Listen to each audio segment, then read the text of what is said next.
In the vast ocean space of the Cook Islands are some of the deepest waters in the world, a strangely alien world of still, quiet gardens. Freezing oxygen-rich bottom water from Antarctica gently permeates the ocean floor, revealing a mass of rounded rocks that have taken millions and millions of years to form at a depth of 5,000 to 6,000 meters.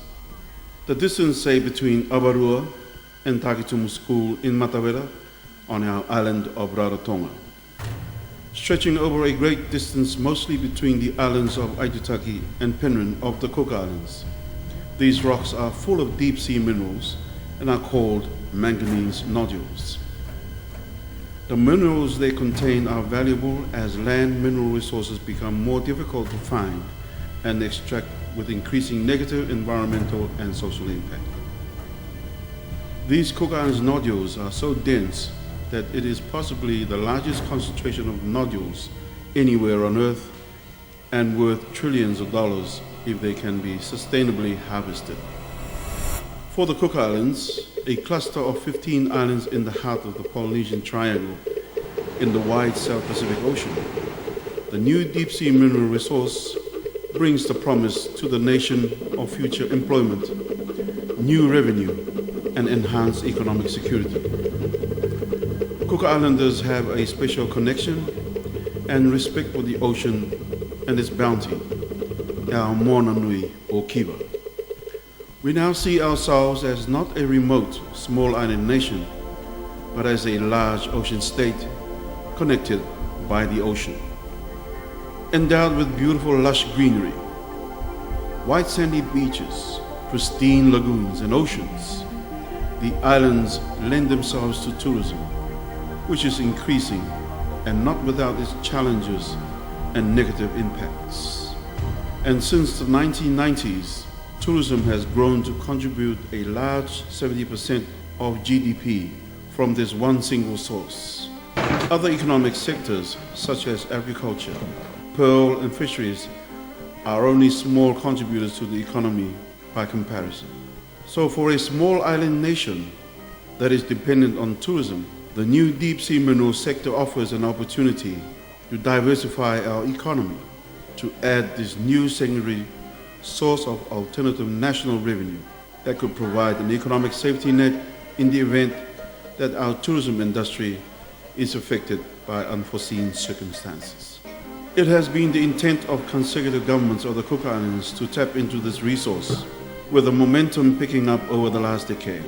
We have now put in place a structure that will allow the resource to be sustainably developed and managed, while ensuring effects on the deep-sea marine environment are minimized, that the revenue generated is prudently managed, and for the positive economic and social impacts to be enjoyed by the people of the Cook Islands and for generations thereafter.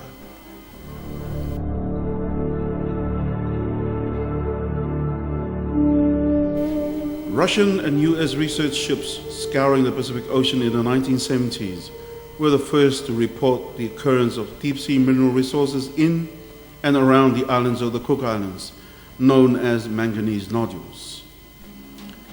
In the 1970s, the Premier Albert Henry was part of the New Zealand delegation that attended the United Nations Law of the Sea Convention that was held in Caracas, Venezuela. The Premier spoke on behalf of the small island states, making an impassioned plea that large nations recognize the rights of islands people and nations to the resources of ocean. In 1982, the concept of the 200 nautical mile exclusive economic zone became accepted, therefore, giving the Cook Islands the rights to these resources under the United Nations Convention on the Law of the Sea. We now enjoy that national right to utilize the marine resources in our sovereign waters while protecting the marine environment, and this includes fisheries and seabed minerals. A number of Cook Islanders have been involved in the initial surveys that first reported higher concentration of nodules. It was in 1974 when the Russians applied to the government for a permit to do some investigative work in our seas.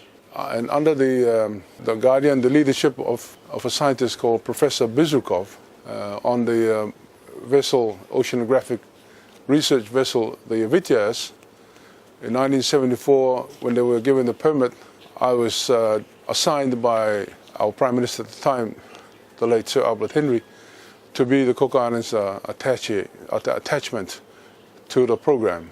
That was the beginning of my involvement with our deep sea minerals in our attempt to investigate and to really find out whether there is economic wealth in our oceans. The first ship that I went on, this was in 1977. It's more of it's like a yacht.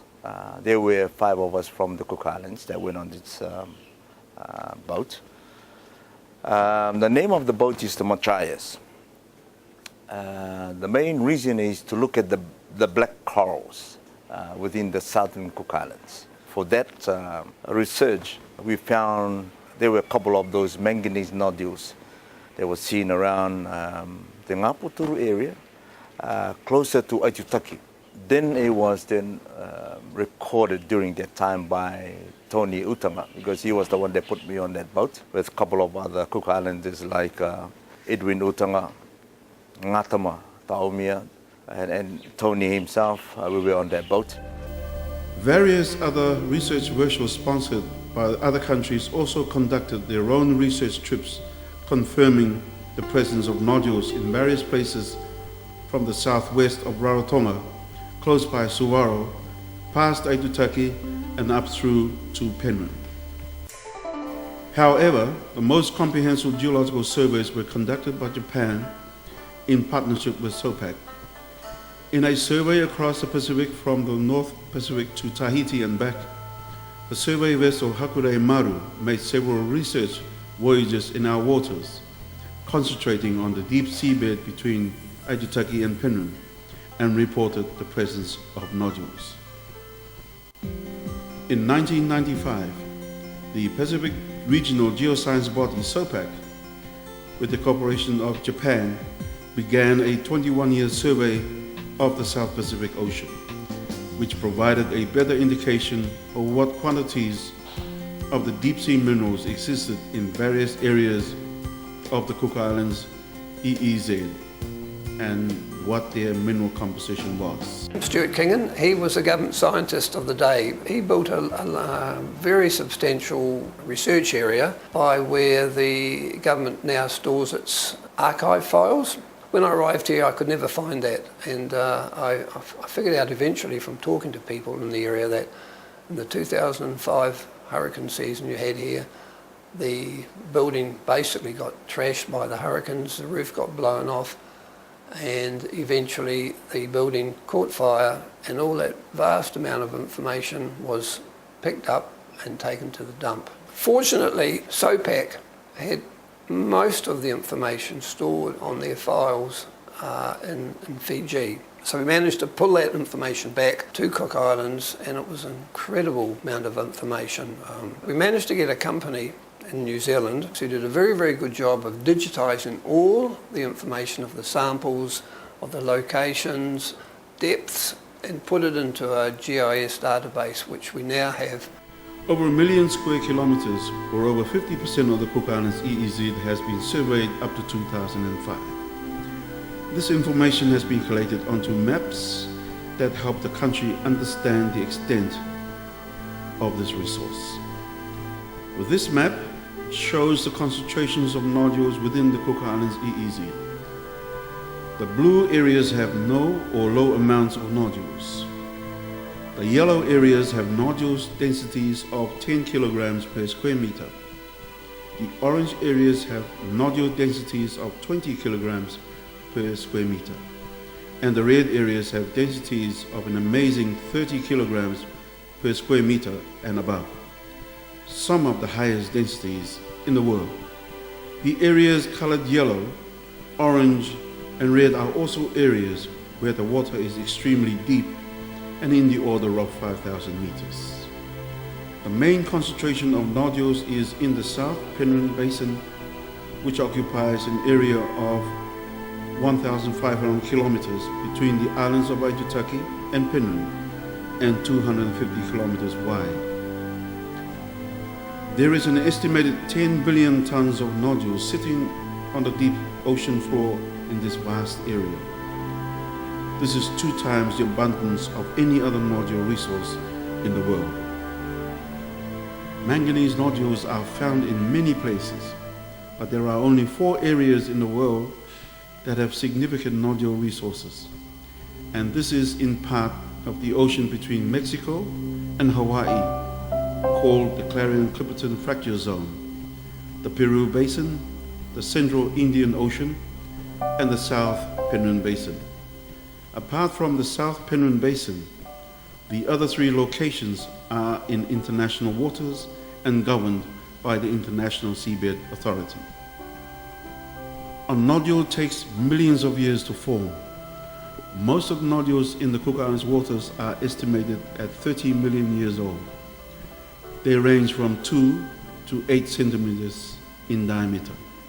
The nodules we have here in the Cook Islands form on the very surface of the sediment, and they form from mineral-rich waters, from something called the Antarctic bottom water. It's a big deep sea current flowing along the sea floor, and the idea is because they're sitting right on the surface, gradually they just roll a little bit and they form, and then they roll a bit further and they get nice and spherical. They stay on the surface of the sediment.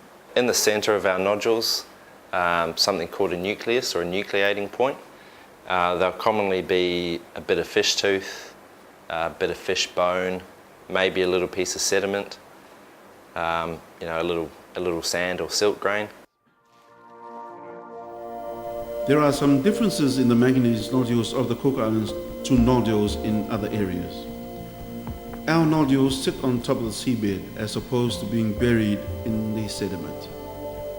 They are also smoother, roundish, uniform shape and have a different mineral composition than those from other areas. The nodules of the Cook Islands have already been analyzed for their mineral content. Knowledge of the mineral content and in what quantities allow potential investors to determine the feasibility for overseas companies of investing into the seabed minerals industry. The world demand and cost for the various types of minerals will determine whether the nodules can profitably extract them. Each nodule has a number of metals such as manganese, cobalt, nickel and copper. Currently, these metals are abundant from land-based sources, but land resources are dwindling, becoming harder to find and extract without increasing environment and social dislocation. Seabed minerals could be harvested with potentially less environmental and social disturbance. The nodules also contain a number of rare earth elements which would garner more interest than the more common metals. In recent years, interest has turned away from the nodules and more towards the sediment bed underneath than the nodules on the surface of the deep sea bed. The sediment bed is rich in rare earth elements such as scandium, which is used in aerospace and high-tech industrial uses. The mineral content of the sediment bed has also been analyzed. This weighs probably about 150 grams. You need a ton of these and you'll probably get about maybe a kilogram of rare earth elements, maybe less, maybe half a kilogram. But that half a kilogram is well and truly makes it worthwhile extracting these nodules, apart from the other minerals that you'll get out. Since they were discovered, the ocean depth of 5,000 meters, the world price, land-based availability, and demand of various minerals have meant that harvesting the manganese nodules of the Cook Islands have not been commercially attractive. This has allowed the country time to develop a proper framework for the governance of this resource. It's very important for us as a country that we protect and ensure that we receive a fair return for the assets that our minerals have in store for our country. We were the first country in the world to pass specific seabed minerals legislation in 2009, and we've also put in place a very strong and robust and a fair licensing system which will enable the commencement of exploration of our seabed minerals. Recently, the government has also passed legislation, amendments to the Income Tax Act, to ensure that any mineral activity that occurs in the future where revenues are gained from the exploitation of our minerals, that the royalty payments to our country is very clearly outlined to companies that are involved, the taxation obligations on these companies to ensure that our country receives a fair return from these minerals are again clearly outlined, so that from the outset those companies that wish to partner with our country for the exploitation of our minerals know upfront exactly what their obligations are. The Seabed Minerals Act of 2009 sets out the legal framework for the efficient management of seabed minerals in the country. The Honourable Tom Masters became the first Minister for Seabed Minerals. When Tom Masters was appointed as Queen's Representative, the portfolio for seabed minerals passed to the Honourable Mark Brown. This was in 2013, which was a significant year for the industry as the Seabed Minerals Act came into force in that year on the 1st of March. A Seabed Minerals Commissioner, local lawyer Mr. Paul Lynch, was appointed. The Seabed Minerals Authority was opened, an advisory board appointed, and staff contracted.